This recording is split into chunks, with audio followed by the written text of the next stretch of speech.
ये कहानी स्टार्ट होती है एक एवलिक नाम की लड़की को दिखाते हुए जिसे अभी हॉस्पिटल में होश आया है। वो यहाँ कैसे पहुंची थी? उसे याद आया कि अभी कुछ देर पहले उसका बहुत ही बुरा एक्सीडेंट हुआ था। इस हादसे में दो गाड़ियां आपस में टकराई थी और दूसरी फैमिली का काफी नुकसान हो चुका था। एवलिक इस सब का जिम्मेदार अपने आप को समझ रही थी। ऐसे ऑपरेशन के दरमियान में ही उसे पैनिक अटैक्स आना शुरू हो जाते हैं। यहाँ उसके हस्बैंड आकर उसे रिलैक्स करते हैं और कहते हैं जो हुआ वो एक एक्सीडेंट था, इसमें तुम्हारी कोई गलती नहीं थी। सीन कट होकर 1 साल बाद का सीन दिखाया जाता है जहाँ एवलिक अपने हस्बैंड के साथ कैलिफोर्निया शिफ्ट हो चुकी है, जहाँ उसके हस्बैंड अब वाइन का बिजनेस करने वाले थे। इस नए घर में शिफ्ट होने की खुशी में ये लोग पार्टी भी रखते हैं, जहाँ एवलिक की मुलाकात एक ओल्ड लेडी से होती है। इस लेडी का भी कैलिफोर्निया में वाइन का बिजनेस था। वो यहाँ एवलिक के होने वाले बच्चे के लिए उसे कॉन्ग्रेचुलेट करते हैं और बहुत सी दुआएं भी देती है। ये सब तो ठीक था, लेकिन अजीब बात ये थी कि एवलिक प्रेग्नेंट थी। उसने ये बात किसी को नहीं बताई थी, तो फिर ये औरत ये बात कैसे जानती थी? अब वो ओल्ड लेडी वॉशरूम यूज करने के लिए एवलिक के घर के अंदर चली जाती है। काफी देर वापस ना आने पर जब एवलिक उसे चेक करने जाती है तो वो देखती है कि ओल्ड लेडी एवलिक के रूम में ऐसी अकड़ी खड़ी है जैसे किसी ने उसे पोसेस किया हो। उसका चेहरा ऐसा था कि जैसे उसने कोई खौफनाक चीज देख ली थी। वो डरी सहमी खड़ी थी। एवलिक जैसे ही इस ओल्ड लेडी को हाथ लगाती है तो वो होश में आकर एवलिक को ही डांटना शुरू कर देती है कि तुमने मुझे हाथ कैसे लगाया। जिसके बाद वो ओल्ड लेडी एवलिक के घर से चली जाती है। पार्टी भी खत्म हो चुकी थी। एवलिक अपने हस्बैंड के साथ सो जाती है और रात में वो ख्वाब में दिखती है कि वो पूरी तरह खून से लथपथ है। उसके बेड का मेटल भी उसकी आंख में लग जाता है और वो डर कर उठ जाती है। ये सब बस उसका बुरा ख्वाब था। वो बहुत ही मुश्किल से अपने आप को रिलैक्स करती है और सुबह डॉक्टर के पास जाने पर वो अपनी इस कंडीशन के बारे में भी डॉक्टर को बताती है और डॉक्टर उसे योगा क्लासेस ज्वाइन करने का कहते हैं, जहाँ पर वो मिलती है सैडी नामी एक लड़की से। वो भी एवलिक की तरह 3 मंथ्स प्रेग्नेंट थी। इन दोनों की अच्छी दोस्ती हो जाती है और अब एवलिक जब घर आती है तो उसे अपने घर के पूल के अंदर किसी हुडी पहने हुए इंसान का शैडो नजर आता है। वो सर ऊपर कर सामने देखती है,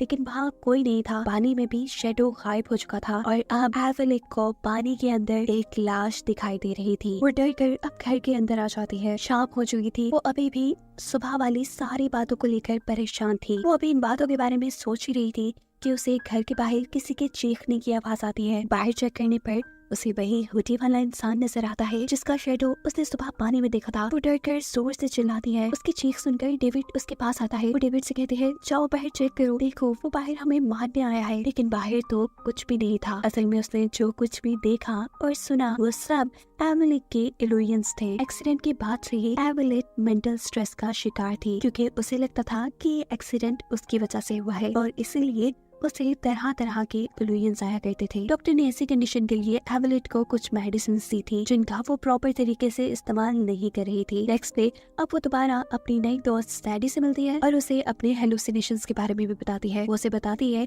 कि ये उसके साथ तब से हो रहा है जब उसका कार एक्सीडेंट हुआ था। वो सैडी से कहती है मैं बहुत ज्यादा थक चुकी हूँ, ये हेलुसिनेशंस मुझे पागल कर देंगे, मुझे मेडिसिन लेनी चाहिए। लेकिन सैडी उसे डरा देती है, नहीं तुम वो मेडिसिन ना लेना, वो मेडिसिन तुम्हारे बच्चे को नुकसान पहुँचाएंगी। एवलिक जब घर वापस आती है तो अचानक से टेबल पे पड़े हुए कुछ सिक्के खड़े हो जाते हैं। पीछे से कोई जोर जोर से दरवाजा भी नॉक करना शुरू कर देता है। इन सब चीजों से वो बहुत ज्यादा डर कर डेविड को कॉल करते हैं, लेकिन डेविड तो अपना फोन घर पर ही भूल गया था। इसी वक्त उसे जमीन पर एक रिवॉल्वर रखी नजर आती है। इसे देखकर वो घबरा गई थी। इससे पहले कि वो जमीन पर झुककर रिवॉल्वर उठाती, अचानक कोई गोलियां चलाते हुए एवलिक के पीछे की वाइन बॉटल्स तोड़ देता है। एवलिक घबरा के बहुत जोर जोर से चीखें मारती है। इतने में ही डेविड भी घर आ चुका था। वो एवलिक को रिलैक्स करता है और दिखाता है कि ऐसा यहाँ कुछ नहीं हुआ जो उसने देखा। अभी भी उसे हेलुसिनेशंस आ रहे थे।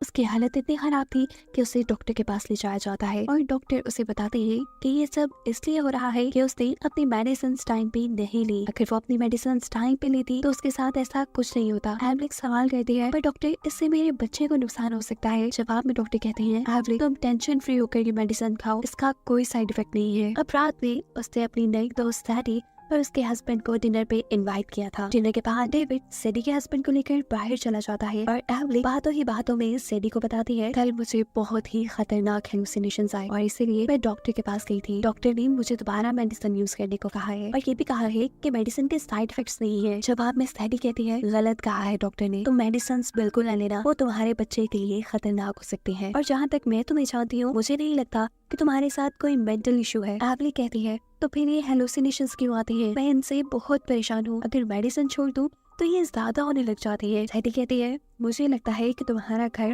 हॉन्टेड है, ये नहीं भूतिया है, और शायद इसीलिए तुम्हें ऐसे अजीबोगरीब इल्यूजन्स आते हैं। अब अगले दिन दोबारा एवली को अपने घर के बाहर किसी के चीखने की आवाज आती है। वो जब चेक करने गई तो वहाँ कोई नहीं था। उसे दोबारा एक आवाज आई कि जैसे उस चीखने वाली लड़की को किसी ने शूट करके मार दिया है। इस मर्तबा वो अपने हेलुसिनेशन से घबराती नहीं बल्कि डर जाती है, क्योंकि उसे सैडी की वो बात याद आ रही थी कि उसका घर हॉन्टेड है। और अब वो इस घर की सच्चाई जानने के लिए सैडी के साथ उस एजेंट के पास जाती है जिसके थ्रू उसने ये घर खरीदा था। वो एजेंट से कहती है कि हमें लगता है कि ये घर हॉन्टेड है। एजेंट कहता है नहीं, ऐसा नहीं हो सकता, क्योंकि यहाँ ऐसा कोई भी हादसा नहीं हुआ जिसकी वजह से ये घर हॉन्टेड हो। लेकिन एवली यहाँ पर बहुत ज्यादा डरी हुई थी, इसीलिए एजेंट एवली को इस घर की पुरानी मालिक से मिलने का मशवरा देता है, जिसके बाद वो घर आ जाती है। वो अब इस घर की पुरानी मालिक के बारे में रिसर्च कर रही थी। जब डेविड उसके पास आता है, वो डेविड को आज में होने वाली सभी चीजों के बारे में बताती है कि कैसे आज दोबारा उसे आवाजें सुनाई थी। वो डेविड से कहती है कि मुझे लगता है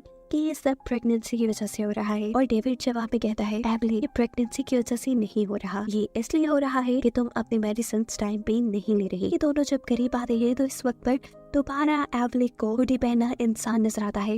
वो इससे डर जाती है और डेविड को अपने से दूर करते हुए बाहर आ जाते हैं। वो अभी यहाँ कुछ सोच रही थी कि अचानक वो पीछे मुड़कर दिखती है तो एक डमी उसे मारने के लिए आ रहा था। वो उससे बचने के लिए पीछे की तरफ मुड़ती है और ग्लास की बनी विंडो से टकराकर घर से बाहर गिर जाती है। इन आवाजों को सुनकर डेविड उसके पास आता है और उसे रिलैक्स करने की कोशिश करता है। एवली बताती है कि वो सामने डमी मुझे मारने आ रही थी, लेकिन अब तो डमी अपनी जगह पर ही थी, यानी ये भी उसके हेलुसिनेशंस थे। अब डेविड उससे कहता है कि तुम्हें अपनी मेडिसिन लेनी चाहिए। अब तो उसे भी गड़बड़ी ज्यादा महसूस हो रही थी, इसीलिए वो सुबह उठते ही मेडिसिन ले लेती है। और अब मेडिसिन लेने की वजह से कुछ ही दिन में वो काफी अच्छा महसूस कर रही थी। एक दिन कॉफी शॉप में वो दोबारा सैडी से मिलती है। ये दोनों बातें कर रहे थे कि एवली की नजर बाहर जाती है, जहाँ उसके हस्बैंड किसी लड़की के साथ थे। उसे लग रहा था कि डेविड उसे धोखा दे रहा है। वो फौरन घर आती है और घर में डेविड के सामान को चेक करने पे उसे एक काले जादू से रिलेटेड फाइल मिलती है। कुछ देर बाद उसके घर पे कुछ लेटर्स आते हैं। इस लेटर में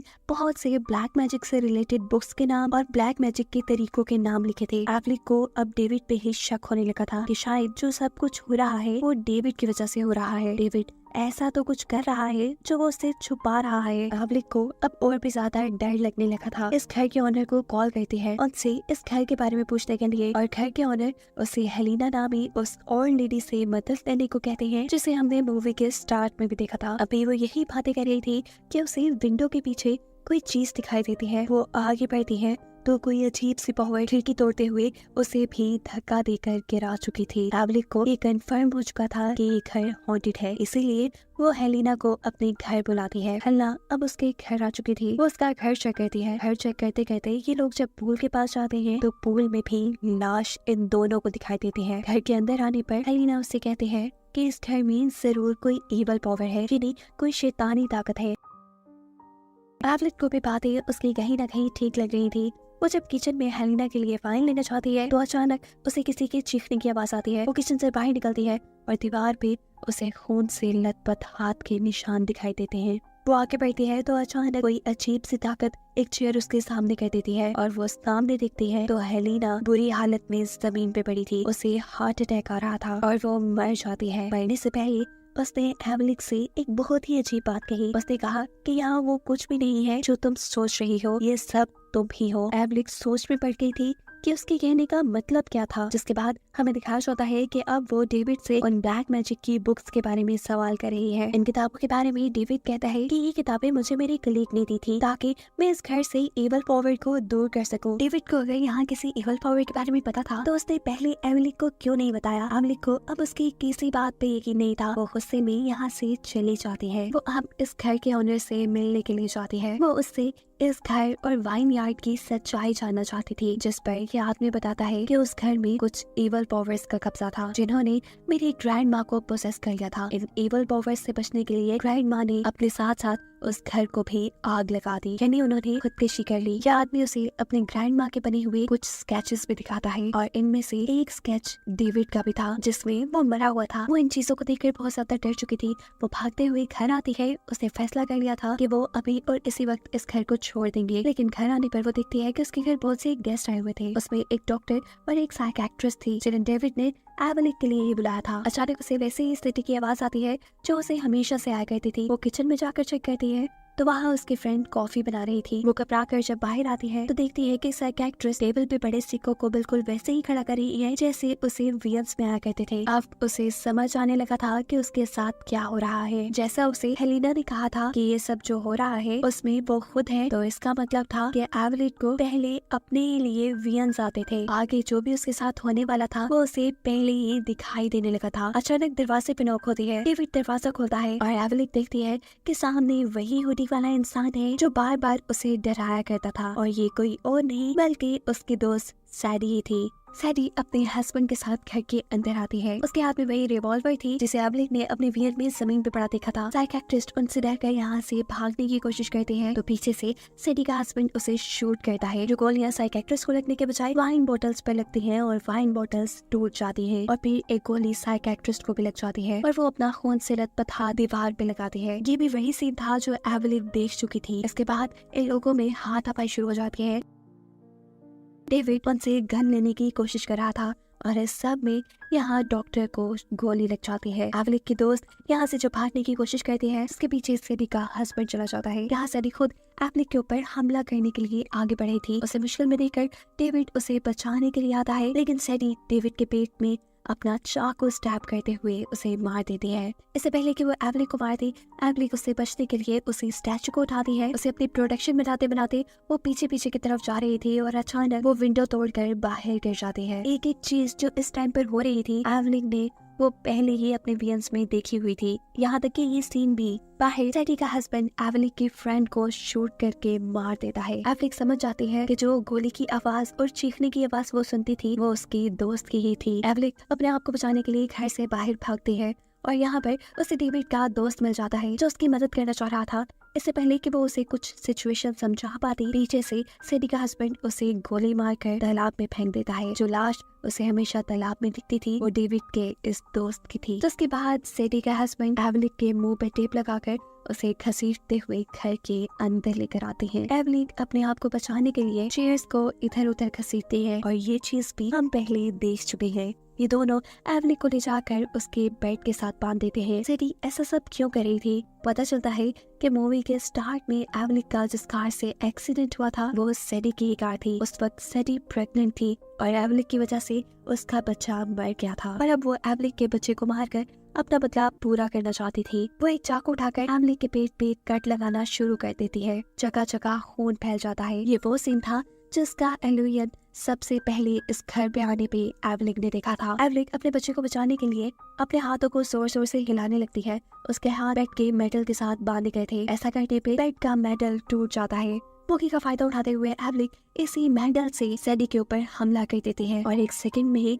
सैडी की यहाँ मौत हो जाती है। ये देखकर उसका हस्बैंड बहुत ज्यादा गुस्से में आ जाता है और वो अब एवलिक का गला दबाकर उसे मारने की कोशिश करता है। और इससे पहले कि वो एवलिक को मार देता, पीछे से जख्मी डेविड आकर उसे उनकी गन से शूट कर देता है। इतना सब बुरा होने के बाद आखिर डेविड को ये बात समझ आ ही गई थी कि उसकी वाइफ को कोई मेंटल इश्यूज नहीं थे। यहाँ पर सच में कोई ऐसी ताकत थी जो उन्हें आने वाले वक्त में होने वाली बुरी चीजों के वियंस दिखाती थी। इसीलिए वो एवलिक की बात मानते हुए ये घर छोड़कर चले जाते हैं और मूवी के लास्ट सीन में दिखाया जाता है कि एजेंट ये घर एक नए कपल को दिखा रहा है। उनके इस घर में आते ही टेबल पे पड़े हुए सिक्के खड़े हो जाते हैं, जिसका मतलब है कि जो पैरानॉर्मल चीजें एवलिक के साथ हुई वो इस कपल के साथ भी होने वाली थी। और यही बताते हुए ये कहानी यहाँ खत्म हो जाती है।